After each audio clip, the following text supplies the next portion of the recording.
গত লোকসভা নির্বাচনে ৮,৫০০ ভোটে প্রায় হেরে গিয়েছিল বিজেপি প্রার্থী শিরূপা মিত্র চৌধুরী। এবার তাকে জেতাতে ইংরেজবাজারে মানুষকে ১.৫ লক্ষ ভোটে লিড দেওয়ার আবেদন অমিত শাহ। রোড শো শেষে ইংরেজবাজার ভোটারদের কাছে আবেদন শাহের।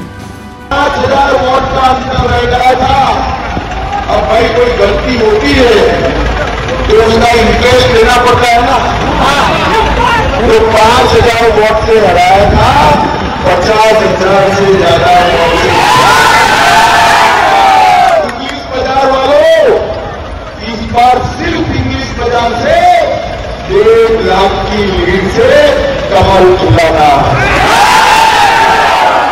आप सभी लोग 7 तारीख के बड़े सवेरे वोटिंग करने चाहिए।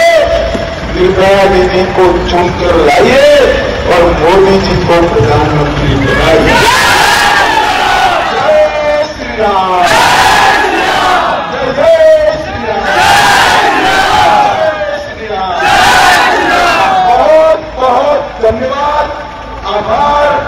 পাথর ছাড়াই প্রতিকার সম্ভব। মালদার প্রাচীনতম ভৃগু বংশ জ্যোতিষী পণ্ডিত এস শাস্ত্রী।